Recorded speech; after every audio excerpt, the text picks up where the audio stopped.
Enrique Jardiel Poncela, dramaturgo y escritor español cuyo humor se alejó del tradicional y no todos lo entendieron.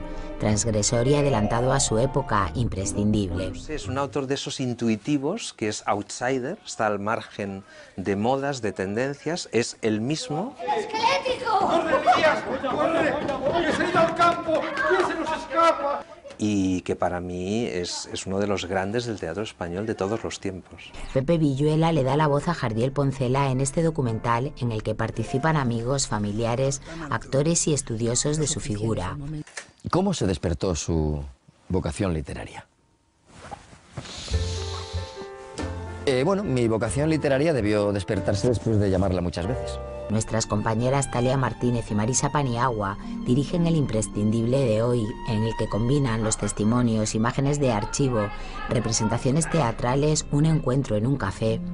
Yo entiendo muy bien el idioma de Jardiel, yo lo entiendo muy bien. Y lo que nos hace falta es gente lista. Ahí os quedáis. ¿Queréis algo? ¿Sí? ¿El qué? ¿Que no decíais nada? ¿No? Ah, bueno, por eso.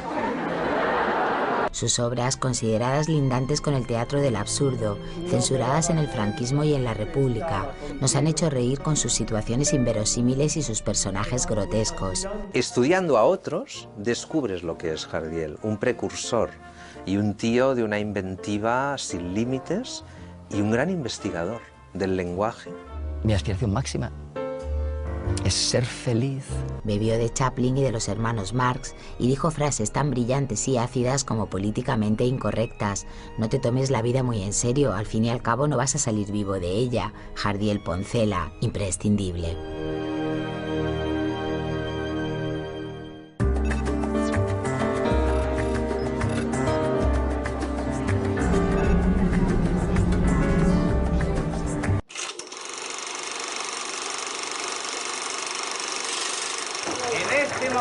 Llegan a nuestro nido de arte el aplaudido comediógrafo Enrique Jardiel Poncela,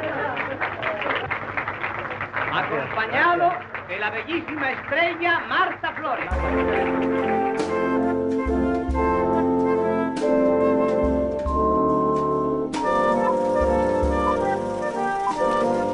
Me río de todo, porque todo es risible. Me río de mí mismo porque formo parte de ese todo. Y me río. Qué vergüenza me da confesarlo, pero es la verdad y no hay más remedio. Me río de ustedes también, amigos míos. También acabo de descubrir, entre la multitud de relevantes figuras que se encuentran entre nosotros, el destacado galán Luis Prendes.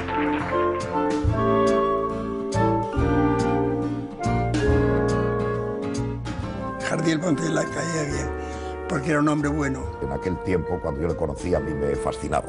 Era mucho más serio de lo que la gente suponía y como padre muy duro. Creo que tenía una personalidad atractiva y que era una de esas personas que en una reunión no pasan inadvertidas. Me parecía una personalidad poderosísima. Bajito, muy brillante en su diálogo y sobre todo lo que era divertido, claro. Era un hombre divertidísimo, te morías de risa con él. Lo estoy viendo todavía perfectamente. Su mirada un poco absorta, cariñosa, con ternura. Un hombre con un enorme sentido del humor, con muchísima gracia espontánea y personal, y al mismo tiempo estar amargadísimo. No se parecía a nadie, ¿no? A nadie.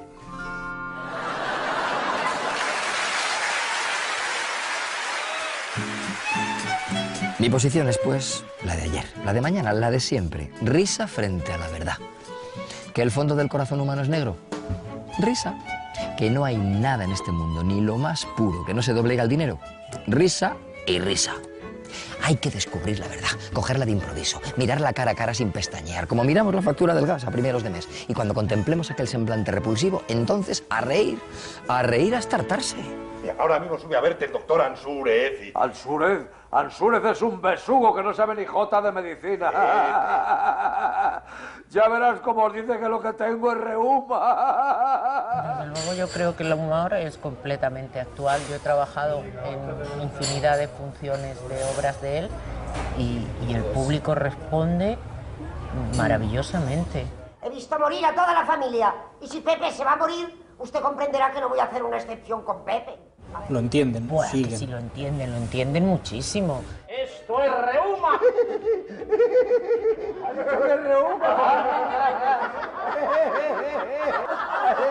Va a ser la muerte más alegre del mundo. Estuve haciendo Los habitantes de la casa deshabitada de él. Es lo primero que salga de sacudo, pero bien sacudido. 17 meses. 17 meses. Pusieron una placa y todo, el ayuntamiento. Fue un récord, ¿no? Sí, que era la obra que más tiempo había estado en el Teatro Español. ¡Ay, que no tiene cabeza, Gregorio! No sé, es un autor de esos intuitivos, que es outsider, está al margen de modas, de tendencias, es el mismo. ¡Esquelético! ¡Corre, Elías! ¡Corre! ¡Que se ha ido al campo! ¿Quién se nos escapa? Y que para mí es uno de los grandes del teatro español de todos los tiempos.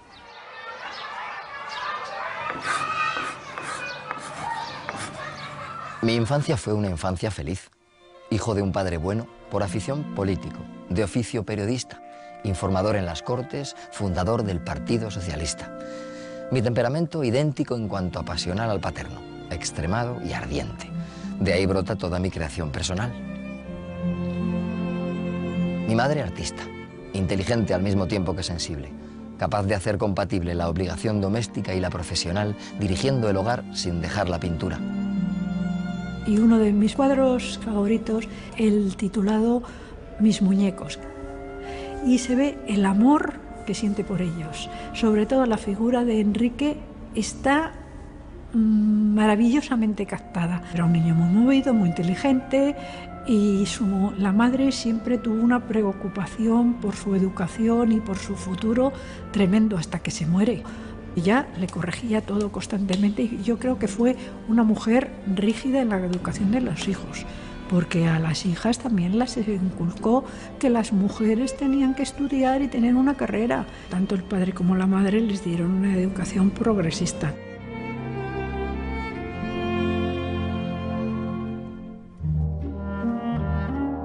Cuando él está mal, cuando ya no está la madre, cada vez que está mal, cada vez que está agobiado, él se cogía el coche y se iba a la tumba de la madre en Quinto de Ebro. Ella rompe despiadadamente la mayor parte de las cosas que él escribe cuando Sí, es muy muy joven. crítica con él. Y sin mirar a ver si está bien o mal, Sí. pero le da un sentido de perfeccionismo, de depuración que luego utiliza.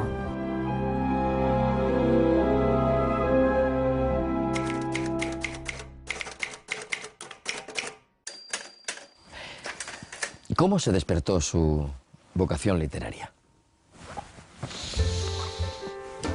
Bueno, mi vocación literaria debió despertarse después de llamarla muchas veces. Y quiere crear un mundo distinto, un mundo que está marcado, creo, por dos influencias fundamentales. Por una parte, la influencia de Ramón Gómez de la Serna, que es el padre de la vanguardia española, con su capacidad de insistir en el mundo de lo inverosímil, de lo irreal, de lo fantástico, de la greguería. Y por otra parte también la influencia de la obra de Ortega y Gasset, la deshumanización del arte.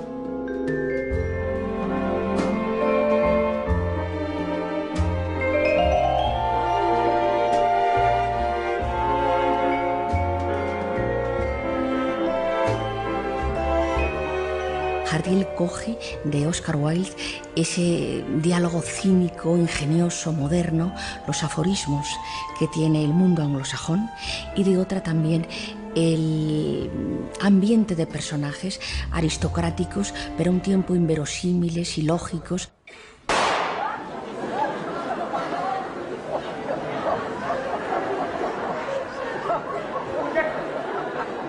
¿Le molestó a usted el tiro?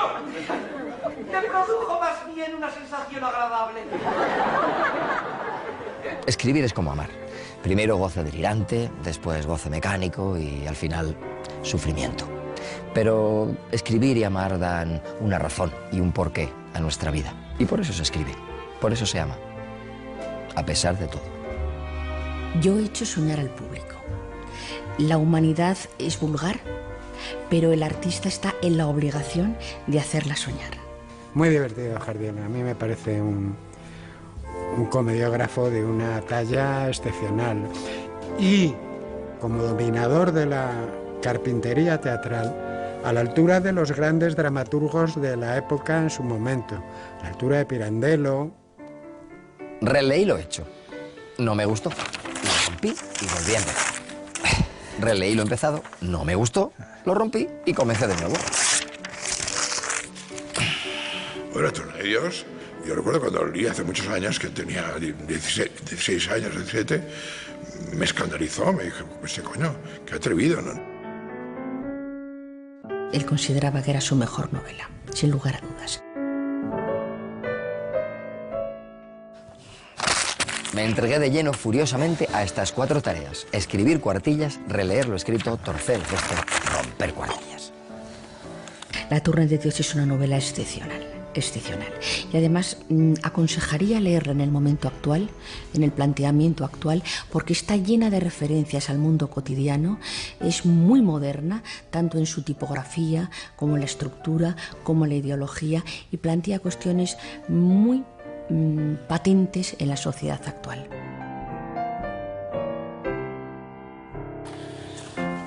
Me encontré sobre la mesa el prólogo de Usted tiene ojos de mujer fatal y debajo de la mesa un cesto lleno de papeles rotos. Guardé el cesto de los papeles rotos de recuerdo y rompí de nuevo el prólogo de la obra. Jardiel fue un transgresor, obviamente, en su humor, en su forma de escribir, tanto lo sexual como lo teológico. Modernísimo, muy adelantado a su época y por eso pagó ese adelanto. Yo el único defecto que te diría que lo encuentro es que a veces es un poco acartonado porque son juegos de palabras muy intelectuales. Esto sí es la crítica que yo le haría desde hoy, desde el siglo XXI, ¿no? El prólogo quedó ultimado. Me dejó jadeante y sudoroso como un caballo de carreras, y cuando se serenaron mis pulmones y me hube enjugado el sudor, ataqué el primer acto.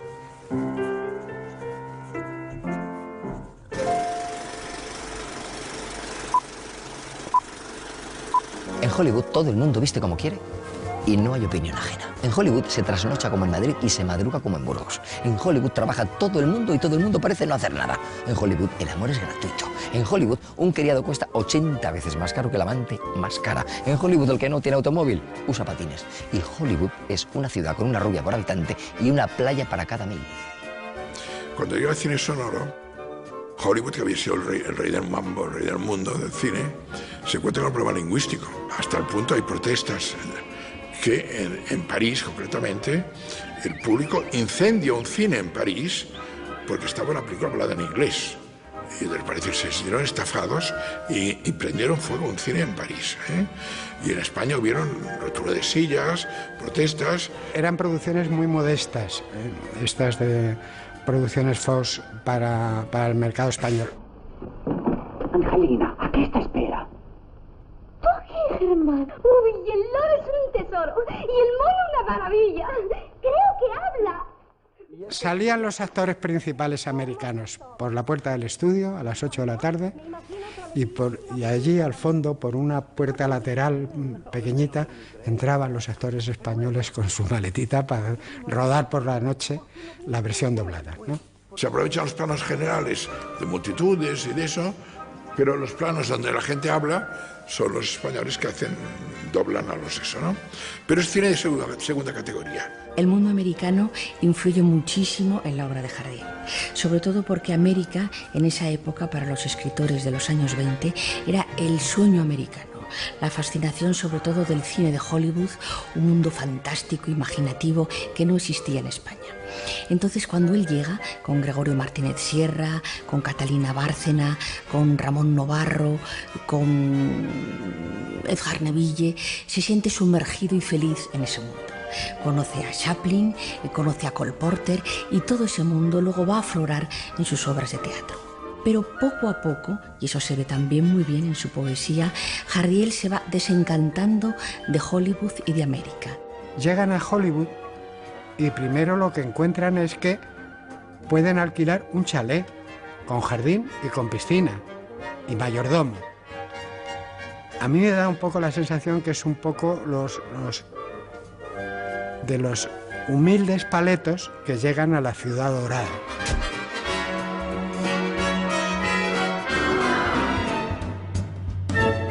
Pues él, que era muy bajito, pero cuando digo bajito, bajito, bajito, le gustaba ir acompañado de José Nieto y de Julio Peña, que eran hombres altos, altos para la media española. Jardiel, que era muy mujeriego, cuando le gustaba una chica, les decía a ellos dos que le hablaran y le dijeran: ese señor tan bajito es muy rico y quiere salir con usted. En Hollywood estoy trabajando a todo motor en la adaptación de mi obra en verso Angelina o el honor de un brigadier. Por primera vez en la producción en español me han dejado de responsable y obrero absoluto. Adaptación, guión y dirección. También superviso la música y la dirección del vestuario y los decorados. No me importa hincar el hombro con tal que salga la cosa como yo quiero. Podemos decir sin temor a equivocarnos, o sea, no es una suposición, es un hecho verosímil, que él fue el verdadero director de la película. La protagonista va a ser Rosita Díaz Jimeno, que era una actriz popularísima en la época del cine republicano español. Rosita era una mujer moderna, liberal, era la antípoda de Imperio Argentina, que era la mujer tradicional, nobleza baturra, manera clara, era todo lo que... La España rural, la fidelidad, la virginidad, etcétera, etcétera. Le he traído una carta de Rosita Díaz Jimeno, hablándome del rodaje de Jardiel.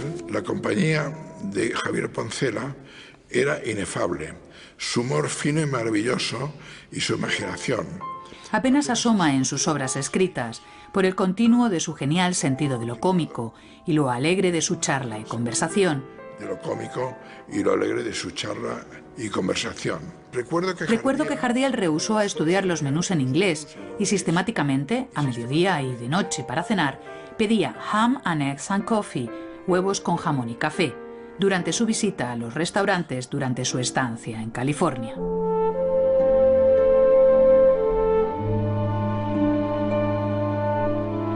Fue un triunfo porque él hizo lo que quiso realmente. Y naturalmente eso le convirtió a él en el gran triunfador de todos esos españoles que estuvieron en Hollywood, ¿no? Ya sé que le hiciste un roto a Maroto en plena cara, que a poco chafa Maroto el abrazo de Vergara. Sin duda alguna, Angelina, aparte de esa singularidad de haberse rodado en Hollywood de esa manera, es una de las mejores películas españolas de los años 30, de la época del cine republicano. Y he aquí como los dos llegamos al fin a esposos. Y así seremos dichosos, en paz y en gracia de Dios.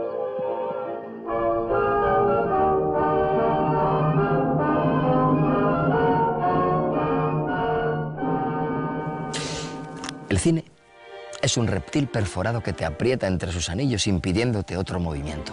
El cine en España, bueno, incluso en Hollywood, es el microbio más nocivo que puede encontrar en su camino un escritor verdadero.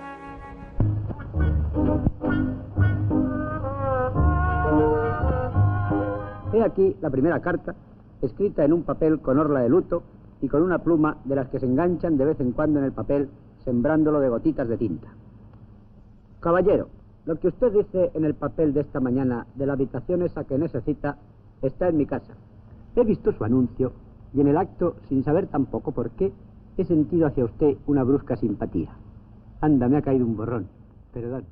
El verdadero escritor no tiene ni tendrá nada que hacer en el cine mientras no asuma en sí los 4 oficios: escribir, dirigir, supervisar el set y supervisar el montaje. En el último mes de estancia en California, cenando una noche con Charlotte, su novia, y Pepe López Rubio, tuve la satisfacción íntima de oírle decir a Chaplin que su idea acerca del cine era como la mía, algo demostrado en su singular carrera de escritor, director, actor, supervisor. Y yo me inhibo de responsabilidad. Quien quiera polémica puede escribir sus protestas en inglés a Mr. Charles Spencer Chaplin, Charlotte, Beverly Hills, Hollywood, California, USA. Y esperar respuesta. Jardiel es un antecesor en España de la estética, de la estructura, del storyboard y también de este otro tipo de comedia tan practicado por Ernest Lubitsch, por Gregory La Cava esa comedia de situación, la screwball comedy, se refleja en todas sus obras, en esa unión entre un mundo de aristocracia elegante, cínica, despegada de la realidad.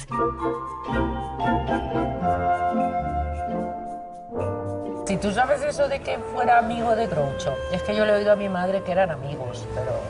Yo la relación personal no tengo ningún dato. a Chaplin. Yo pienso que Hollywood no era tan grande como Claro. imaginamos. Entonces él está ahí en el año 34, 35, en que se está haciendo Sopa de ganso, Una noche en la ópera, las películas clave de los hermanos Marx, y estarían rodando en el plató de al lado. Claro. Y hay recursos pues que te lo recuerdan, los criados que están escuchando detrás de la puerta, en Los corazones, y cuando se abre la puerta, cuando el doctor Bregón abre la puerta, caen todos en escena. Sí. Pues es que es el camarote de los hermanos Marx, ¿no? Sí. Cuando se abre la puerta. Son recursos como muy semejantes, Sí. muy jardielescos o muy marxianos, como lo queramos llamar desde cualquiera de los dos puntos de vista.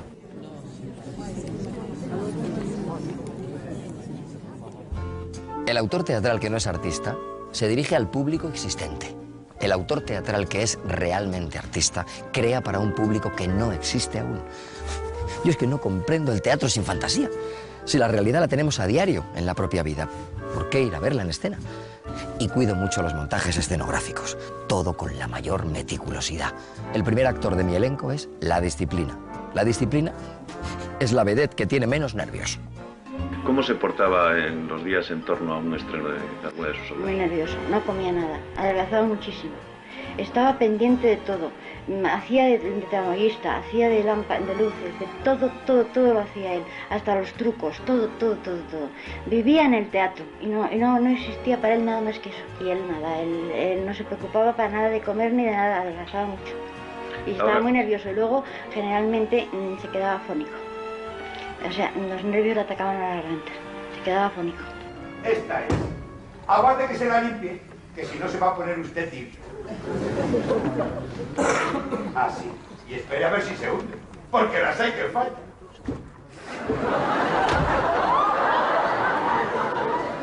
Demasiado moderno. Demasiado moderno, demasiado fuera de su época. Tan moderno que ahora no choca tampoco. Que lo sigue siendo. Que lo sigue siendo, claro. Yo me pregunto si no puedes irte a San Sebastián mañana por la noche. Otra noche cualquiera, que no sea la noche de hoy precisamente. ¿Y por qué esta noche no he de irme a San Sebastián? Porque esta noche van a llegar ladrones, Hernando. Te lo estoy anunciando desde el... Yo me considero una especialista. Yo entiendo muy bien el idioma de Jardiel, yo lo entiendo muy bien. ¿Por qué vengo? Porque me lo han mandado. ¿Quién? La señora mayor. ¿Qué traigo? La cena de la señora, porque sábado y esta noche tiene que vigilar. ¿Que por qué cena vigilando? Pues porque no va a vigilar sin cenar. ¿Te parece mal que vigile? Y a mí también. ¿Pero podemos nosotros remediarlo? ¿No? Ah, bueno, por eso. A mí se me da de bien, porque ahí no hay que hacerte la graciosa. Hay que decir el texto muy convencida de lo que estás diciendo, que ya hará gracia. Aquí lo que nos hace falta es gente lista. Ahí os quedáis. ¿Decíais algo? ¿Sí? ¿El qué? ¿Que no decíais nada? ¿No? Ah, bueno, por eso. Y yo tenía cosas muy claras, que había que hacerlo en serio, es decir, no montar chistes, sino desde la verdad. Y González, no empiece con sus pollinadas, que me sofoca. Me dijo usted una vez que cuando los muchachos se hubiesen casado... Le dije yo a usted una vez, ¿verdad? ¿Se le ha olvidado, Massimina? No, por Dios, ¿cómo se me iba a olvidar? No, es que no me acordaba. Pero... Y como era una burla de un melodrama, yo quería que ese melodrama tuviera un fondo real. Entonces Blanca es que llegaba a llorar con lágrimas y todo, ¿no? Que era maravilloso, porque cuanto más lágrimas le caían, más risa producía, ¿no? 15 años esperando a que usted se decida. 15 años admirándola. 4 siglos hace que la gente admira la Torre de Pisa, amigo González. Parece como si Jardiel se hubiera realmente avanzado a su tiempo, escribiendo para actores que no existían en ese momento, para espectadores que no existían en ese momento, para críticos que no eran los de su época, sino los del futuro, o los de otro país, o los de otra realidad bastante más avanzada teatralmente que la España de esos años. No son vuestros maridos, son vuestros hermanos. ¿Y eso quién lo dice? ¿El tío Florencio? ¿Un licenciado en presidio? ¡Hija! ¡Señora! ¿Qué te propones? Acabar de matar a tu madre. ¡No! ¡No me ha matado! ¡Todavía vivo! A mí es muy difícil matarme. Fue de las obras más censuradas por lo del incesto, claro. Esto para la época era como, ¿qué has hecho? ¿Qué has hecho? Debe de andar. No se atreve a entrar aquí porque cuando entra le sacuden estos. ¿Que le sacuden? Sí, señora. Él era ideal para trabajar en un teatro público, como jefe de un teatro público. Y es lo que creo que le faltó. Le faltó el apoyo del Estado, pero el apoyo incondicional. ¿Qué necesitas? Pues toma, ¿no? Y le faltó, creo, que el mundo teatral de su momento estuviera a su altura. He venido, pero me voy. ¡Me voy! ¿Lo ves? ¿Lo ves? Esto es cosa suya. ¡Florencio, no te marches! ¡Tenemos que hablar! Sus obras son un auténtico mecanismo de relojería. De hecho, muchas de ellas tienen una base de trama de misterio, de suspense, y obviamente el suspense tiene que desencadenarse al final, tiene que solucionarse. En eso, claro, funciona como Hitchcock. Hay que emplear un sistema de cajas chinas que vayan desmontándose una tras otra para dar la clave final. El teatro para él era una cosa, lo tenía ahí perfectamente en su cabeza. Te explicaba exactamente por qué quería que la puerta estuviera aquí, que abriera para adentro o para afuera, que tuviera una mirilla, y así funcionaba muy bien.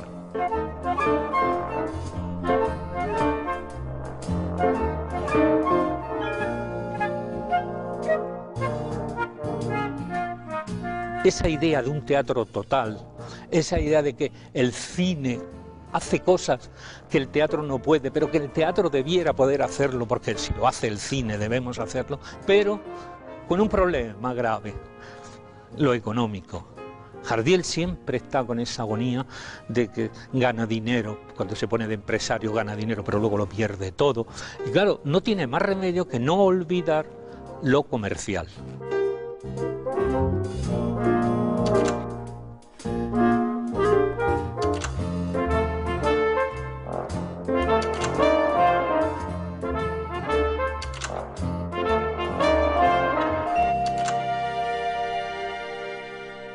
¿Se encuentra usted bien, señorito? ¿Qué es esto? ¿Qué me ha pasado? ¿Dónde estoy? Estás aquí, en casa, conmigo, vida mía. ¿Contigo? Así es, verdad, contigo. No me daba cuenta que estaba contigo. ¿Te quieres callar? ¿Que me calle yo? Sí, que te calles tú. Yo recuerdo un curso entero sobre el teatro del absurdo, Ionesco, Beckett, Adamov, Arrabal, etc., ¿no? Y después yo pensaba, pero si Jardiel es anterior a toda esta gente. Estudiando a otros, descubres lo que es Jardiel, un precursor y un tío de una inventiva sin límites y un gran investigador del lenguaje, de la dramaturgia, de los límites y de las fronteras entre drama y comedia. El absurdo de Ionesco o de Beckett crea siempre una parábola de la realidad, una parábola amarga de la realidad. Y en cambio, en el mundo de Jardiel, todo es fantástico, todo es inverosímil, pero todo termina cuando termina la obra.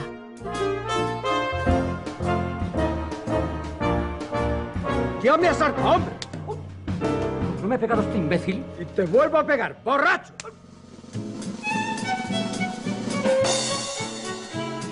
Lo que Jardiel quería fundamentalmente plantear era lo siguiente: el único sistema conocido hasta el momento, que era un escenario giratorio que iba sacando a la embocadura los distintos decorados, ¿no? Esto es lo que hizo Walter Gropius, el arquitecto alemán, para su teatro total encargado por Piscator, allá a finales de los años 20.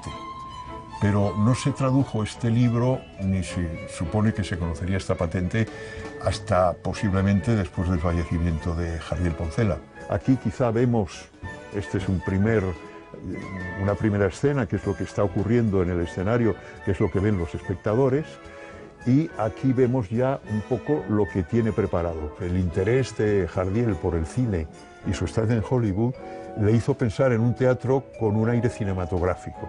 Es decir, que todo esto lo inventó para esa facilidad de que las escenas teatrales tuvieran algo más que ver con la rapidez de las imágenes del cine, ¿no?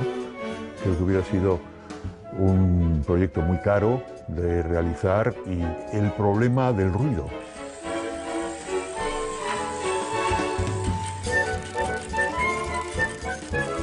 Bueno, el teatro de juguete de Jardiel tiene que ver con esto en cuanto que el teatro de juguete está pensado como un pick-up. Es la idea de transformar el tocadiscos en teatrito para niños, me parece una idea excelente, ¿no? Esto es como un disco que gira, a su vez acciona estas aspas que hace mover a los personajes siguiendo estos itinerarios previamente realizados en la plataforma, para que los personajes se puedan mover, y luego como están articulados con alambres en los brazos y la cabeza, pues se van moviendo, me imagino que con mucha gracia, ¿no? O sea, el niño acciona la manivela y se conoce que al estar accionando la manivela necesita el espejo para verlo bien, porque el espejo está inclinado, pero en la parte superior. Entonces, claro, bueno, este es un truco que se ha utilizado mucho en escenografía, un espejo colocado arriba, ¿no? Pero no de esta manera, claro. Sí, es interesante como Jardiel excede su profesión de dramaturgo, de literato, y se dedica a ser un pequeño arquitecto.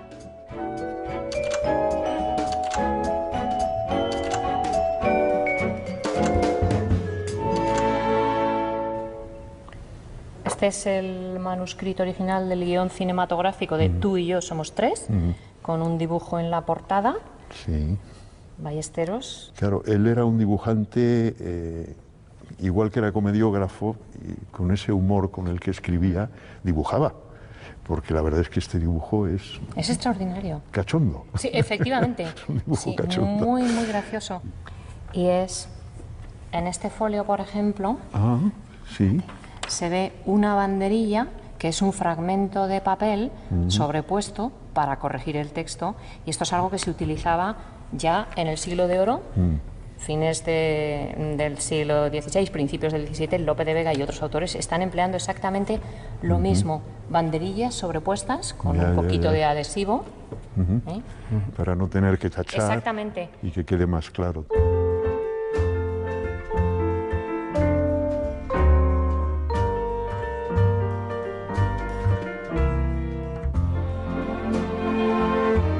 Yo creo que esto era algo con el que Burman y él debían de ir recolocando personajes, viendo cómo quedaba, y la importancia y el sentido del volumen que tiene, porque en ese momento la luz empieza a tener un sentido, que al iluminarlo con flexos a una altura distinta, con las sombras, dieran un sentido más expresionista de la luz.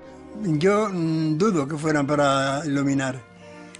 Eso lo dudo. A mí me parece más lógico, pero es una cuestión muy personal, ¿eh? Simplemente mi intuición, que creo que era para hacer los movimientos de escena.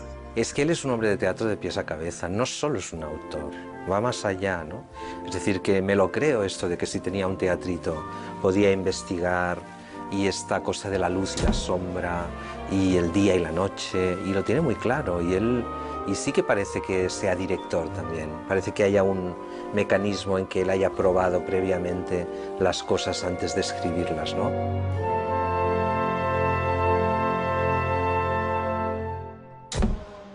Y yo qué sabía, señor, la caja. Llevo 5 años de chofer, es verdad, pero también es verdad que de automóviles no entiendo una palabra. Yo siempre he servido en muy buenas casas, y el señor ya sabe lo que pasa en las buenas casas con los coches. Como los manejan siempre los señoritos, el chofer no tiene ocasión de enterarse de nada de ellos. Todos admiraban a Enrique Jardiel Poncela como gran autor dramático y como gran director de actores, ¿no? A mí el que me ha hablado más de su faceta como director ha sido Fernando Fernán Gómez.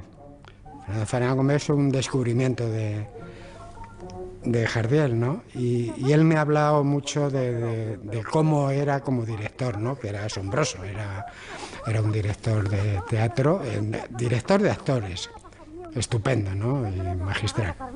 Desde el primer momento, desde que me vio actuar en un papel cortísimo de 2 o 3 frases, pues sintió una especial predilección por mí, a lo cual yo correspondía con la admiración que tenía antes hacia él como escritor, porque había leído algunas de sus obras de teatro y todas sus novelas. Y aquí tienes el disfraz. ¿Ves como todo era una farsa? Entonces no estoy loca. No, pero si nos quedamos aquí lo que vamos a estar todos es cadáveres. Trabajábamos allí, es donde nos conocimos, en la compañía de Jardiel Poncela, en el Teatro de la Comedia. Y yo creo que es la única película que yo trabajé al lado de Fernando. Fue un rodaje muy bonito, pero muy preocupante para mí, porque tenía el niño en el camerino metido en una canastita y de vez en cuando tenía que ir a darle su comidita, ¿no? Fernando Fernández Gómez ayudó económicamente, y no solamente económicamente, a Jardiel en los últimos años de su vida, cuando lo estaba pasando mal. Hizo eso, en primer lugar, por su propia generosidad, pero además, digamos que en agradecimiento a que Jardiel había sido el que le había sacado a él del fondo del escenario a las Candilejas, al primer término. Es cierto, le ayudó.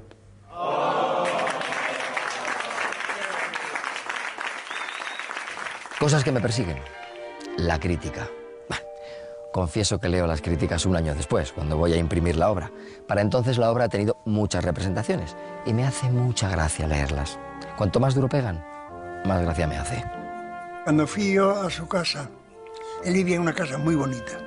De repente miro hacia la pared, había una inscripción con letras góticas, enormes, unas letras como de 25 centímetros, negras. Y ponía: los críticos son los parásitos de la literatura, echémosles Fleet. Fleet era un insecticida que había antes, muy célebre, que era un soldado que iba con un cacharro. Él, hasta para eso, tuvo que hacer una cosa que nos hizo morir de risa a todo el que lo leíamos. Qué misterio es ese, ¿no? Qué bonito, hasta para quejarse de ellos. Dice eso, que claro, todo el que lo leía, lógicamente, soltaba la carcajada, ¿no? Echémosle Fleet a todos los críticos.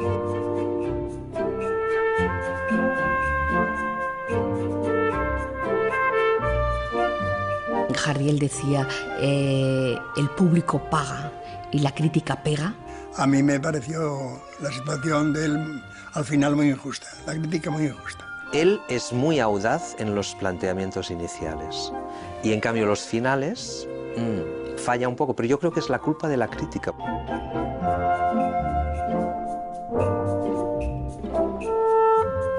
Lo odiaban.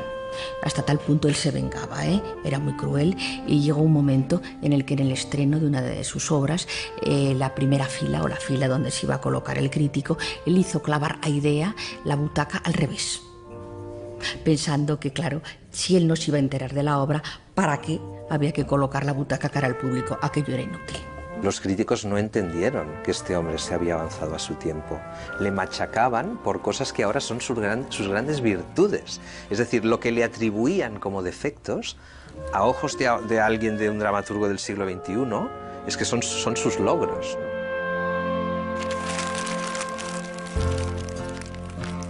Cosas que me persiguen. El plagio.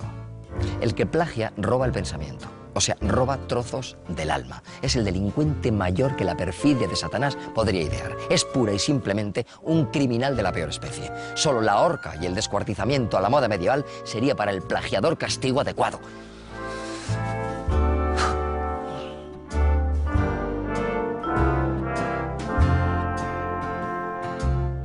Lo que yo sé de este tema es que por lo visto tenían Jardiel y Neil Coward un acuerdo entre caballeros, no había nada firmado, por el cual se intercambiarían obras y uno haría que se tradujera y representase en su ciudad la obra del otro. Sí. Y entonces Jardiel manda a Neil Coward, un marido de ida y vuelta, claro. Estamos hablando del año 40 y tantos.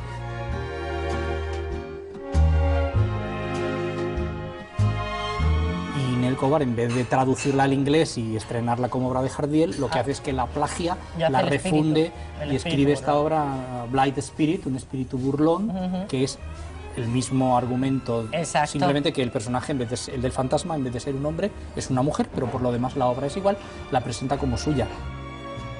Era un perfecto idiota porque...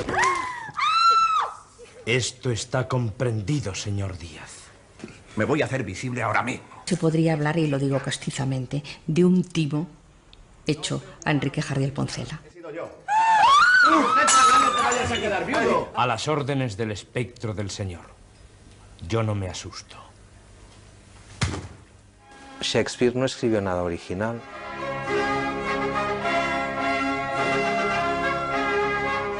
Si él escribe El mercader de Venecia, un año antes o dos, Marlowe había escrito El judío de Malta. Decidme, ¿qué noticias circulan hoy entre los mercaderes? Son dos obras simétricas. Carlos, te encuentro muy torpe, querido Carlos. No estoy justificando a Noel Coward, ¿eh? Lo que estoy diciendo es que, lamentablemente, después del siglo XIX, los autores tenemos que ser originales. Pero Ruth, si tienes que verla, si está a 2 pasos de ti, a tu lado. Se crea el concepto de plagio, el concepto de derecho de autor. Entonces ahí nosotros lo que hacemos tiene un copyright, ¿no? Deja ya de hablar solo. Ya te he dicho que la broma ha ido bastante lejos. Y si tú quieres hacer algo a partir de ahí, o me tienes que pedir permiso y te lo tengo que dar, o te digo y que figure mi nombre. Es decir, Noel Coward, el espíritu burlón, basado en de Jardiel Poncela. No quiero oír más tonterías. Me voy a la cama, tú apagarás. Como creo que no podré dormir, puedes entrar si quieres a darme las buenas noches. Eso es lo que yo llamo a una mujer magnánima. Cállate, te estás comportando como una golfa. Es cuanto me quedaba por oír. Cosas que me persiguen. La censura. Y es curioso que las novelas de Enrique Jardiel Poncela estuvieron prohibidas por la República y luego por el régimen de Franco. Y cuando murió Jardiel seguían todavía prohibidas. Es un personaje que caía mal a ambos bandos. Para los franquistas era muy irreverente y en cambio tampoco gustaba a los republicanos porque eran frívolos. Yo creo que de los más censurados pues ha sido Jardiel, Valle Inclán, después de Lorca no es que lo censuraran, sencillamente es que no lo dejaban poner. Él, a diferencia de Miura, que Miura hubiera cogido por el régimen, se encontró emparedado entre dos enemigos ideológicos, los republicanos y los franquistas, ¿no?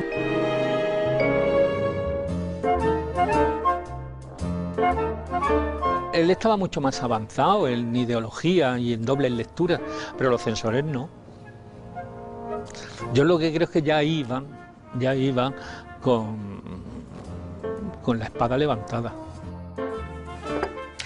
Así que no acierto mucho con los gustos y los criterios de dos regímenes diametralmente opuestos que ejercen la fiscalización artística.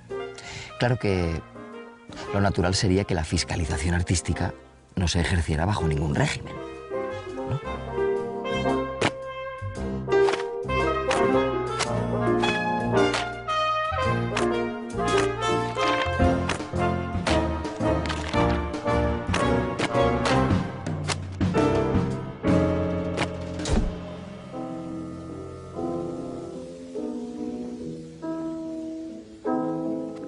Cuando me enteré de la muerte de García Lorca, me pareció imposible por absurda. Porque Federico, a quien yo traté bastante, nunca se había metido en política. Hasta en 1936 lo hallé igual que siempre. Afectuoso, cordial, alegre, anecdótico, brillantísimo en su conversación, rebosante de proyectos, de imaginación, de gracia y del más culto sentido del humor. El drama de España, el choque de la guerra civil, estaba en el aire. Cuando, estando en zona roja, supe su muerte, me resistía a creerla, pensando, pero si Lorca en su vida se había metido en política. Y aunque se decía, y todo el mundo admitía, que Federico era de izquierdas, a nadie le importaba, porque era un verdadero artista. Y por eso no había caído en el fanatismo. Y por eso nunca dejó de ser una criatura encantadora. Era su espantoso destino final. Para mí, una espantosa injusticia.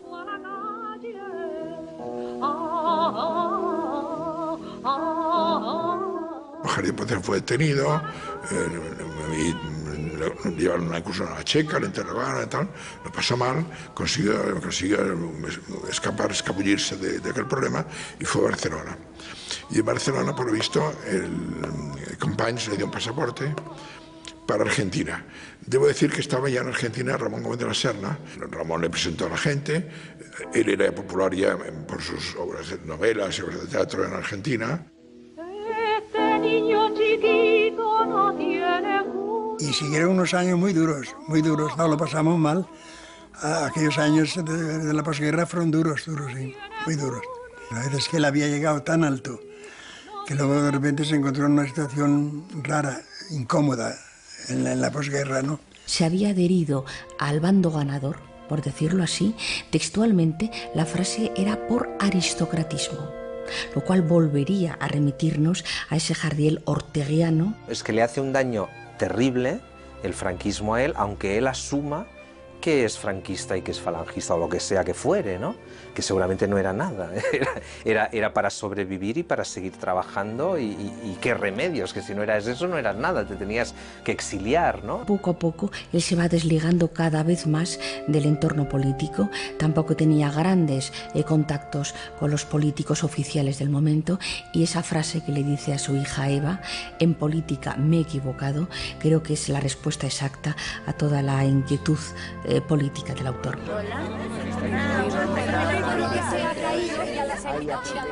A los 15 años me gustaban las novelas de amor, y beber cerveza, y escribir cartas a amadas imaginarias.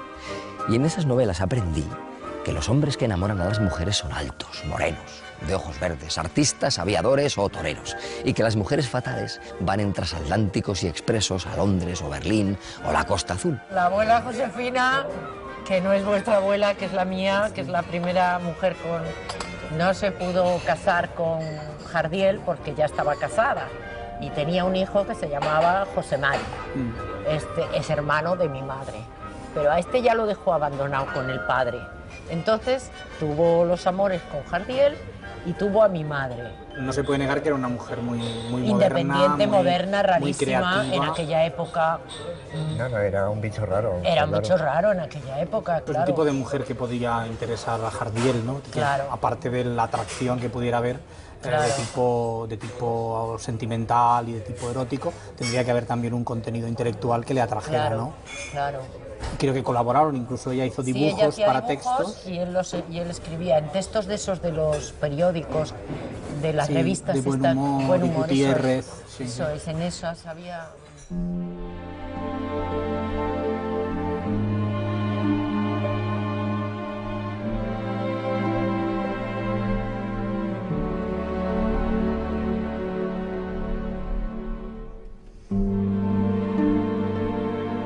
Es lo que hizo el abuelo con mi madre. O sea, que se quedó con la niña y la cuidó siempre él, junto con su hermana Angelina, que le hizo de madre, y que la criaron entre los dos y que tenían veneración con la niña. No era misógino. Yo pienso que no, porque con lo que él admiraba a su madre, lo que pasa es que yo creo que buscaba un tipo de mujer, que en esa época no era fácil de encontrar. Y no le interesaban las mujeres al uso, pero las mujeres que él tuvo fueron mujeres inteligentes, independientes, y él lo valoraba eso. Lo que no valoraba era la clásica mujer burguesa de la época, ¿no? Pienso yo. Yo pienso, además, él quería mucho a sus hermanas.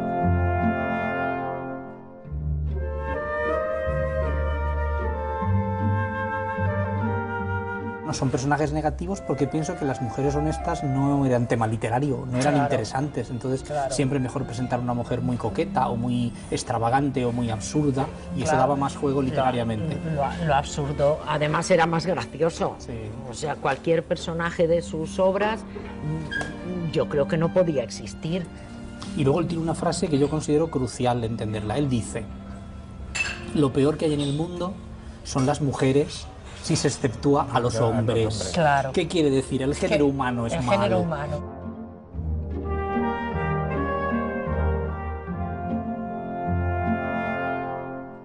Pues como las novelas de amor inculcan falsas ideas, escribo Amor se escribe sin H, porque a las novelas de amor en serio se las combate con novelas de amor en broma. Sentido del humor, mis queridos lectores, eso que nunca falte. Pues en este escrito previo a una biografía pues encontramos un apartado interesante de una división en 4 partes. Primera, leo, hasta la primera novia, amante, 1920, hasta la segunda, hasta mi ruptura con mi primera amante, 1928. Tercera etapa, hasta la pasión doble frustrada, 1943. Cuarta parte, hasta que la muerte me alcance al final. Ha dividido su vida según sus amores.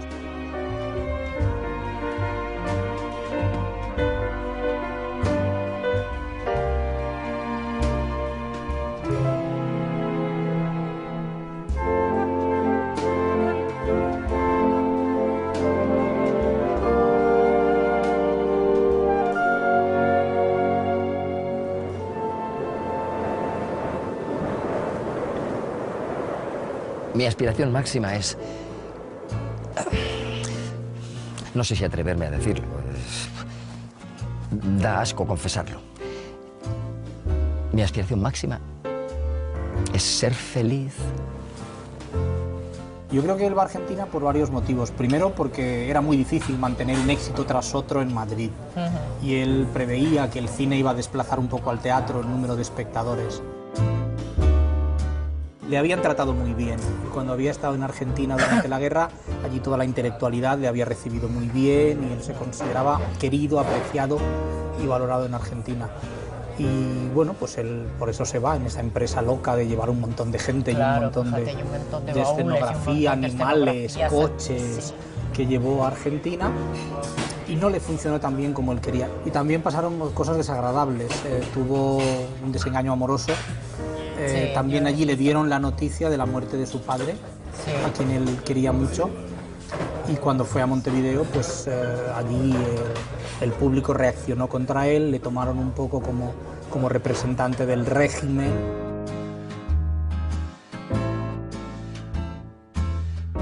Y sufrió por ser considerado adicto a un régimen que no era. Y entonces pues volvió de América ya enfermo, económicamente mal, y después de haber con sufrido... el desengaño ese tremendo amoroso que lo escribe en muchas cartas y muchas cosas, dice.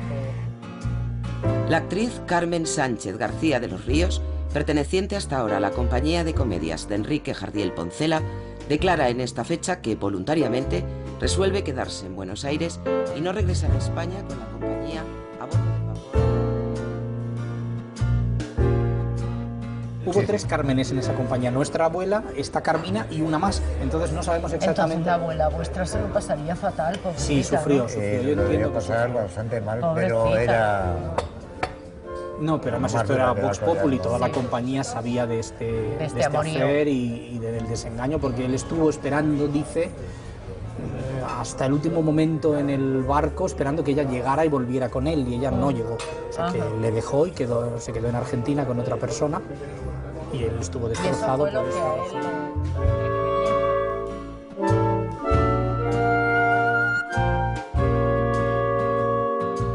Ya estaba tocado. Estaba tocado y él vivía a base de estimulantes, tomaba centramina, para un poco animarse.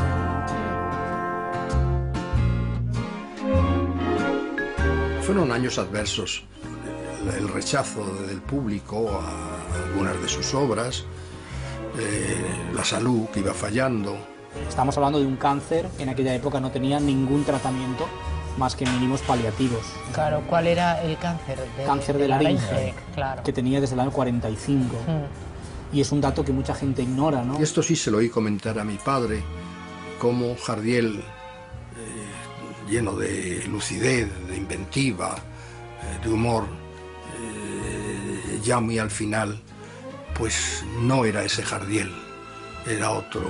Que bueno, que Jardiel había entrado en decadencia, que si su mente ya no era la misma, pero él estaba sufriendo, sabiendo cercana a su muerte y sabiendo que no podía librarse de los dolores y de las molestias, ¿no? Entonces eso deprime a cualquier persona.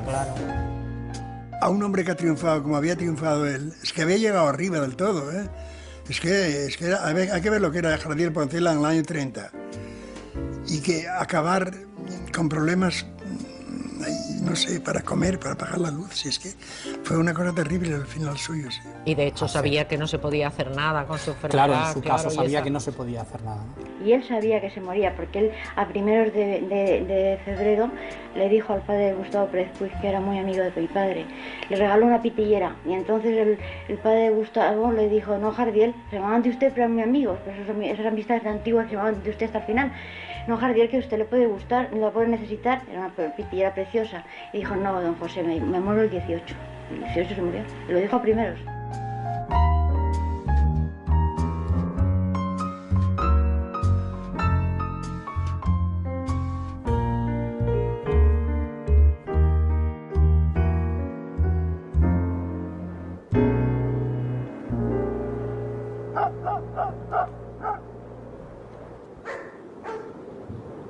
Se acercó el Bobby, que era un perro vagabundo, y entonces el abuelo le pidió al camarero un suizo, ese bollo que se llamaba suizo, y le invitó a un suizo al Bobby. Y el Bobby se quedó sentadito a su lado y el abuelo siguió escribiendo, y ya llegó el momento de irse. Y cuando se iba el abuelo, pues el Bobby se fue detrás. Y entonces llegó al coche el abuelo y el perro pegó un salto y se sentó. Y el abuelo le dijo: atrás. Pegó un salto para atrás y ya se vino a Madrid. Insultar a un hombre llamándole perro es ofender al perro. Mi Bobby es un perro policía, de los llamados Alsacia-Lorena. Lo encontré perdido en una calle de Bilbao en el invierno de 1940. Esto es una anécdota que contaba mi madre. A ver. Que llegó a un hotel de muchísimo lujo y cuando iba a entrar no le dejaron entrar con el perro. Y entonces dijo: ¿Por qué no puedo entrar con el perro? Y dijo el hombre: por las pulgas. Y dijo el abuelo: ay, muchas gracias, por las que pueda coger aquí, ¿no? Y se fue. Cuenta mi madre que en la habitación donde estaba el féretro del abuelo, él estuvo toda la noche, el Bobby, tumbado a la vera de la caja, y que cuando se llevaban la caja para enterrar, por la escalera el Bobby iba detrás, que lo tuvieron que sujetar. A mí es una historia que me mata de la pena. Me da una pena del Bobby que para qué.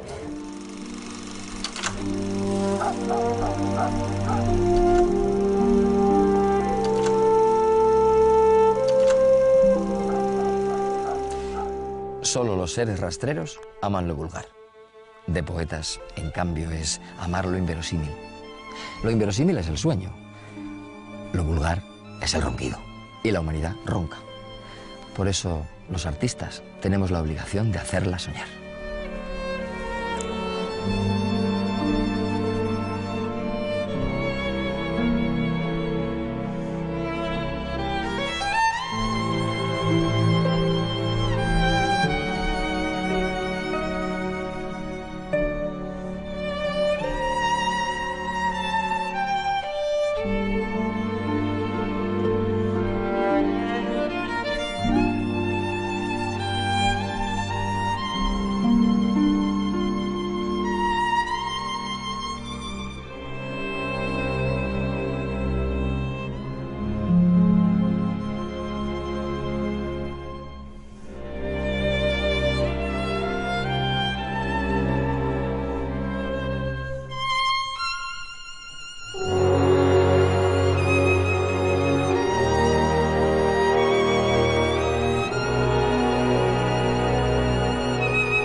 Enrique Jardiel Poncela, dramaturgo y escritor español cuyo humor se alejó del tradicional y no todos lo entendieron. Transgresor y adelantado a su época, imprescindible. Es un autor de esos intuitivos, que es outsider, está al margen de modas, de tendencias, es el mismo. ¡Esquelético! ¡Corre, Díaz! ¡Corre! ¡Que se ha ido al campo! ¡Que se nos escapa!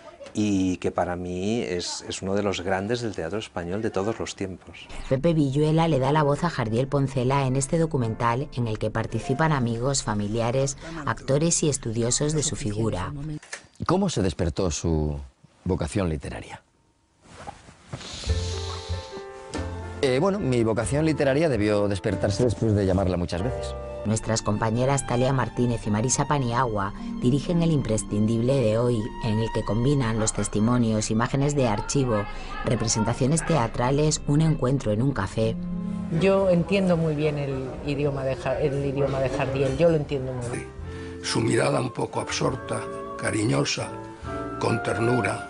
Un hombre con un enorme sentido del humor, con muchísima gracia espontánea y personal, y al mismo tiempo estar amargadísimo. No se parecía a nadie, ¿no? A nadie.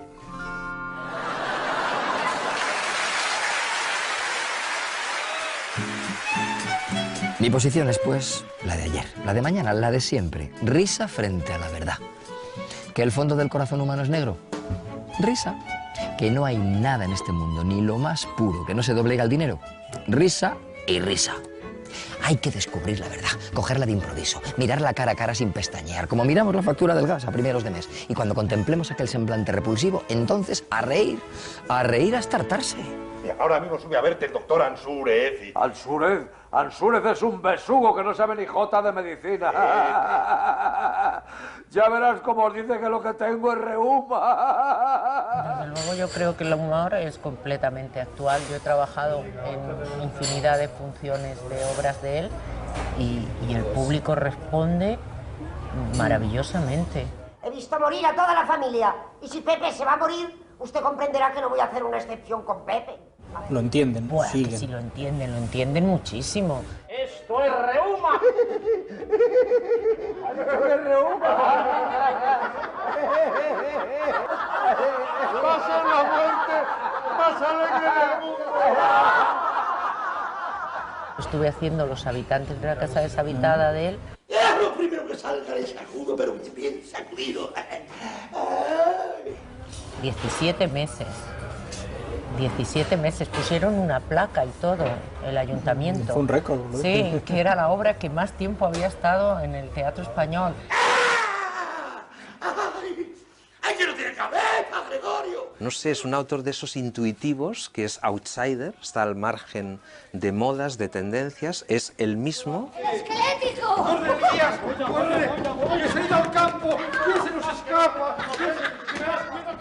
Y que para mí es uno de los grandes del teatro español de todos los tiempos.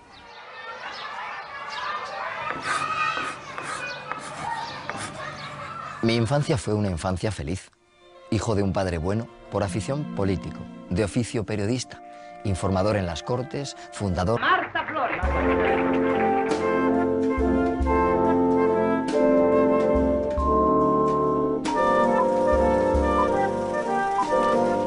Me río de todo, porque todo es risible. Me río de mí mismo porque formo parte de ese todo. Y me río... Qué vergüenza me da confesarlo. Pero es la verdad y no hay más remedio. Me río de ustedes también, amigos míos. También acabo de descubrir, entre la multitud de relevantes figuras que se encuentran entre nosotros, el destacado galán Luis Prendes.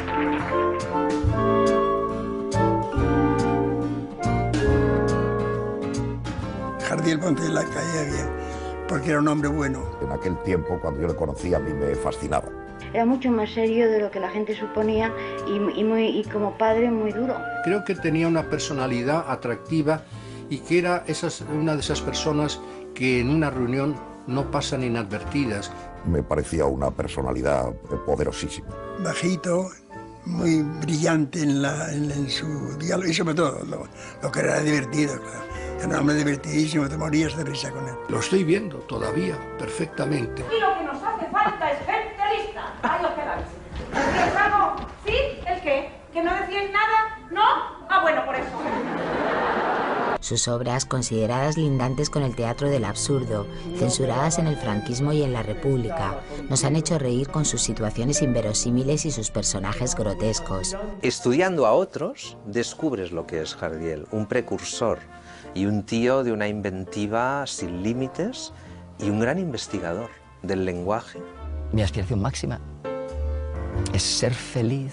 Bebió de Chaplin y de los hermanos Marx y dijo frases tan brillantes y ácidas como políticamente incorrectas. No te tomes la vida muy en serio, al fin y al cabo no vas a salir vivo de ella. Jardiel Poncela, imprescindible.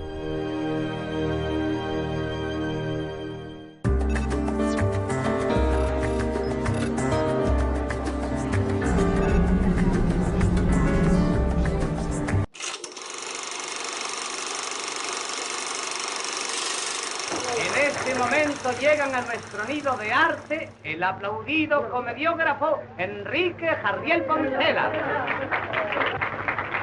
acompañado de la bellísima estrella